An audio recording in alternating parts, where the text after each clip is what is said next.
been waiting for this moment. Freeze!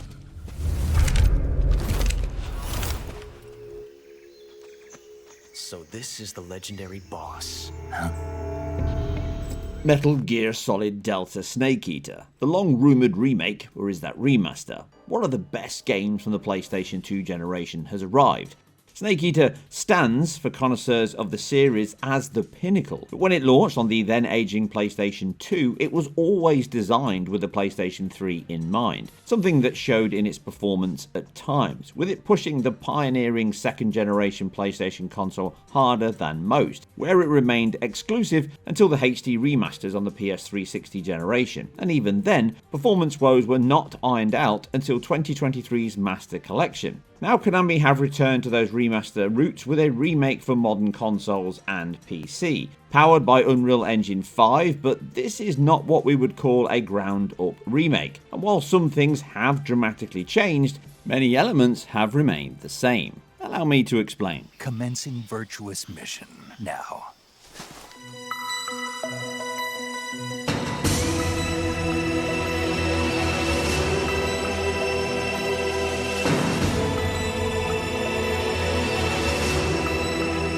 The graphical boosts over the original and HD remasters are obvious, more than just resolution, but certainly a factor, more on that shortly, with Konami having the source code of the original and more predominantly the Blue Point remasters, plus Epic's feature-rich Unreal Engine 5, they have been able to create 4K high-quality textures, denser geometry, improved effects with tessellated mud, lumen global illumination, per-pixel motion blur, significantly more accurate and dynamic lighting with physically based rendering, virtual shadow maps. It may also be using virtualized nanite geometry, but I can't confirm that in this review. And biggest of all, brand new models with richer animation, principally facial animation and detail. Now this is best demonstrated front and center with Big Boss himself. Well, it wouldn't have happened if you hadn't been showing off. The leap up in fidelity is great. Now using a hair card system for many characters such as Eva's hair and Snake's beard and hair, in general all react far more now to wind or explosions. Eyes, guns, hands and even bullet casings are afforded millions of triangles, rich texture work and gorgeous material reactions. Dynamic reactions to the surroundings were already present in the PS2 original, but now full vertex blend decals are used for mud, water, blood and more. Now these carry over into the real-time cutscenes, mixed with the custom clothing, face paint and even hats, again present in the original, just aid the consistency of them going in and out of gameplay, bar the fade to black. Major, I've spotted 2 enemy soldiers. They're probably KGB troops sent to guard Sokolov.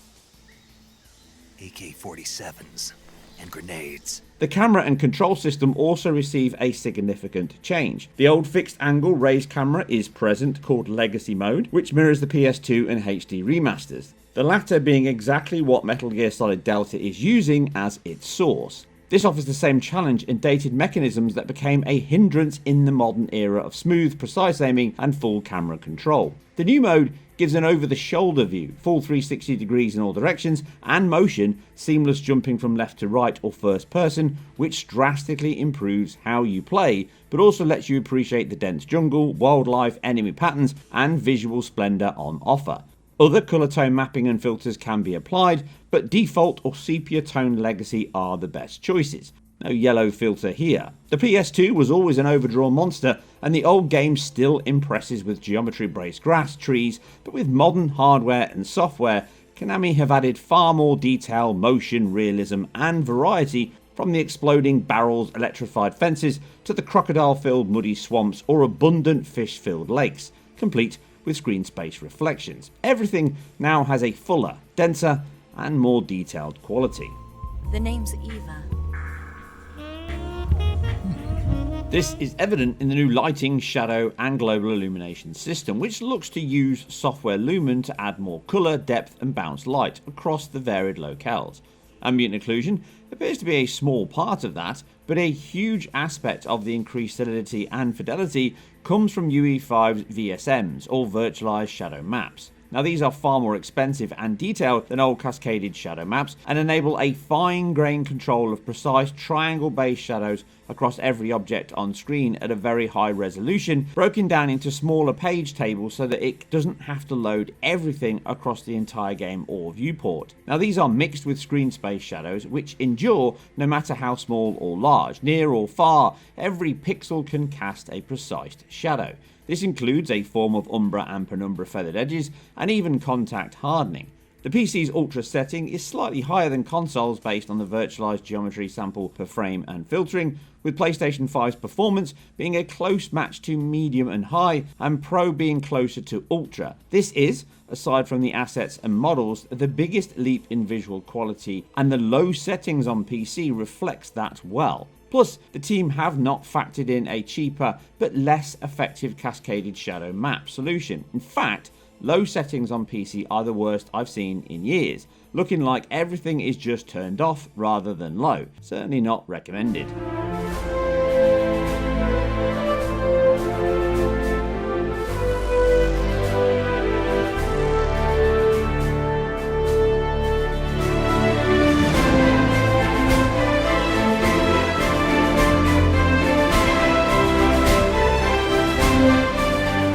Animation, sound and music are all practically identical. Facial animation rigs, bone construction and nuanced expressions are much better, as are the CQC takedowns and combat, but much of that is its camera view or just higher geometry, as the underlying motion capture remains from the 2004 data sources, again via that Bluepoint remaster. Everything from the pixel precise cutscenes, camera motion, cinematography, physics and AI patterns are identical, just enriched rather than evolved. All voice work, gunshots, frog croaks or rumbling belly is cut and paste from before, except for, oddly, the James Bond inspired Snake Eater song, which had either been re-recorded with a new singer or an AI one to cover copyright.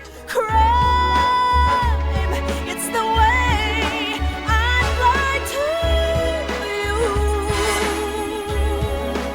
you. Crime, it's the way I fly to you. The new mode does modernise the game and technical quality, allowing you to appreciate the original even more, but also the visual improvements this update packs in. But the audio side has not moved forward anywhere near as much, but due to the original's high quality in Foley, it never stands out or feels dated. Overall, apart from the terrible, cringeworthy dialogue at times. Enemy sighted. Requesting backup. Acknowledged. Sending reinforcements.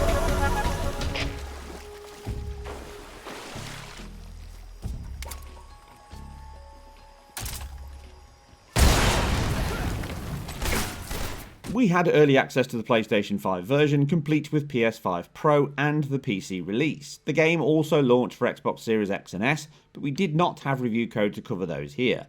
Now on PS5 we have two modes, quality or performance, and the menu states what is served up here. Quality targets a dynamic 4K at 30 FPS and scales from a native 1440p down to a counted 1080p low. Performance again aims for a dynamic 4K, but now at 60 FPS. But the cost is that DRS now tops out at the bottom quality of 1080p and can drop as low as 720p in action.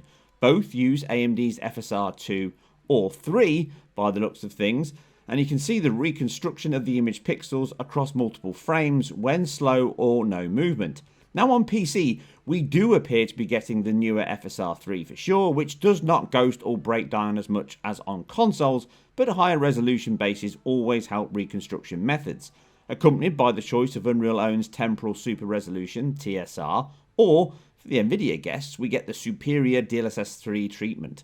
The PS5 Pro version has fewer choices, but fret not, as the single mode is the best of both, in theory, offering a dynamic 4K 60, scaling from 4K down to approximately 810p, but often equals the base PS5's quality mode at 1080p native, just with the frame rate targeting 60 FPS of its performance mode.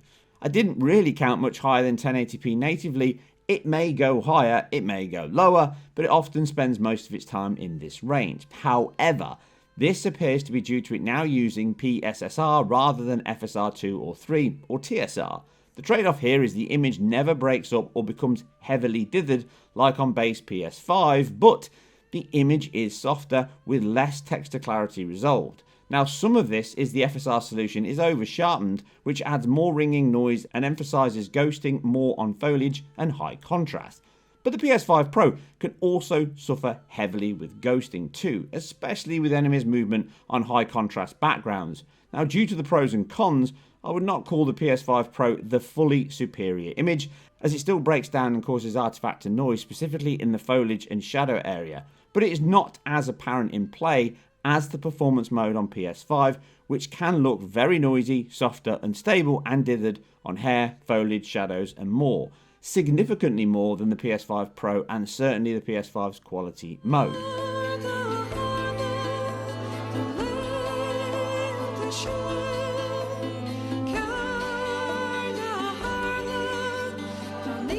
Pressurization.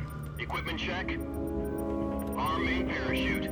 Sadly, all these image issues and resolution cuts don't solve the biggest problem the game has: performance. Performance struggles on PS5, more so in its performance mode, and even on the PS5 Pro with its single 60 FPS mode. Starting with the 30 FPS quality mode, the first thing you must get right with a cap at 30 is a regular cadence of frames, which it doesn't. It regularly skips between 33, 50 and 60 millisecond frame times and can have some bigger hangs of 66 milliseconds and higher, mostly in cutscenes or memory streaming of assets, alpha effects or such. Never terrible, but can be felt in play, panning the camera or in those real-time cutscenes, which is jarring. The issue seems to stem from being memory bound and CPU limited at times. It at least maintains a closer lock on the 33 millisecond frame times than the performance mode. Here, PlayStation 5 and PlayStation 5 Pro are rarely locked at 60 FPS, bar some very quiet sections within caves or limited geometry. In the later sections on the hill or passing through a barracks can tax either console heavily, but it shouldn't, often bouncing between the high 40s and low 50s almost all the time. Once you enter into a combat situation, heavy foliage, this can dip even more. First person does help, most likely due to the reduced triangle load from the smaller viewport, the cost of those virtualized shadow maps Lumen GI, and if they're using nanite geometry, that would also help reduce pressure on the GPU. But sadly, it can get much worse, as here, shooting this gunship chopper in the same base has us into the 30s and way below any usable VRR or 120Hz container pseudo solution. Now, if this was isolated, it would be an exception, but it's not. Other sections, both earlier and later, all cause similar and worse dips on both, leaving the game feeling very unpolished and not as smooth to play or watch as a 15-year-old HD remaster. Ouch. Now, adding fuel to this fire is that the PS5 Pro targets 60 FPS during its cutscenes, but again rarely manages to maintain that target, and base PlayStation 5 caps both modes to 30 FPS in these cinematics, with those same frame pacing issues cropping up, but at least you get the higher image quality. Having a remaster 21 years later with performance that is only marginally better than the PS2 original is not the level of authenticity the team should be aiming for. At least the tearing from the double buffered PS2 version and sub 20 FPS levels are not equalled here. But no matter which console you own, as the safe assumption is that both Xbox Series X and S will be the same or worse, the performance leaves a bad taste in your mouth. I hate to disappoint the Cobras. PC players can of course scale higher than both consoles, just not in performance. Even the PC is capped at the same 60 FPS glass ceiling, likely due to the original game logic, physics and animation systems running underneath from Bluepoint's source code. This was the limit of the PS2 original engine, which was an evolution of the Metal Gear Solid 2 engine that dropped jaws at its reveal. And here be dragons, as that core limitation has a knock-on effect of the limits this update can offer over the discussed excellent visual camera and control upgrades. Enemy AI, for example, was a standout back in the early 2000s, but was quickly superseded by the likes of Fear, Splinter Cell, and even Half-Life 2. But this system still drives the basic pathfinding, visibility cone, and state models within. It's authentic to the original, but from a technical standpoint, it's not close to the likes of Red Dead Redemption 2, The Last of Us 2, and even Metal Gear Solid 5. This feels like a big missed opportunity to take the brilliance of the original and unshackle it from the hardware limits of the time and enrich the gameplay and challenge with intelligent enemies, rather than the obvious PS2 logic that powers them here. They fail to see you even when you're right in front of them, walk into the same spot as his murdered colleague, and even limp around with a gun with no desire to shoot. Comparing the search and clear process side by side with the PS2 original, there is no doubt this is a lift and shift of the source underneath, just with a fresh lick of paint but little else. Like consoles, the demands on PCs are high. Even my high-end RTX 5080 at 4K DLSS quality can dip during heavy combat. Luckily though, thanks to DLSS or FSR3 options, we can tweak the game to run with a far superior image quality and performance than both PlayStation 5 consoles, and we can do this on even weaker hardware than the PlayStation 5 Pro. Taking my RTX 5060 targeting a DLSS output in its performance mode, we get far less breakup, geometry, shimmer, subpixel crawl and ghosting than the PSSR solution of the Pro. It still maintains a slightly higher average resolution, but holds a much better lock on that 60 FPS limit than the console, which includes cutscenes. Sure, the 5800X 3D CPU will help, as the game can become dual-core limited with a main worker thread likely handling the render and job queuing, with another pure render or AI thread being loaded far more than the others. On weaker CPUs, you may find this becomes a limiting factor with many enemies on screen at once. It may explain why the PS5 and PS5 Pro Performance can suffer so much and so often.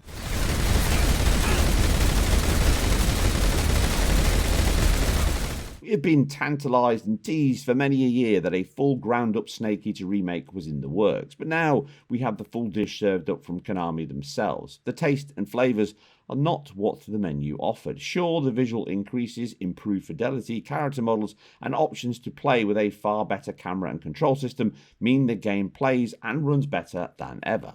So long as you have a decent PC. Steam Deck owners need not apply just yet.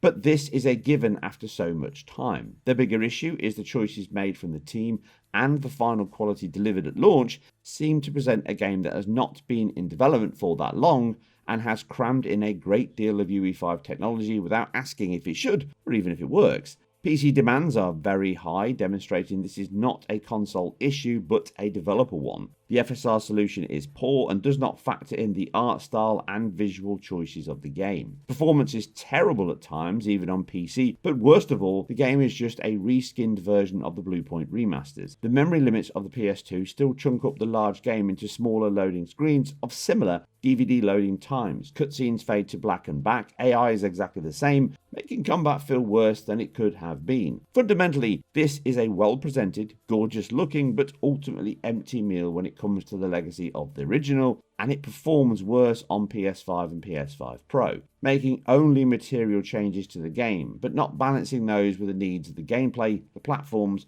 and consistent quality fans of the series would have expected. And that's it for all things Metal Gear survival based and performance related. But remember, if you like what we do here on IGN Performance Reviews, then keep it IGN, and we'll catch you on the next one. Don't worry. They'll be able to handle it.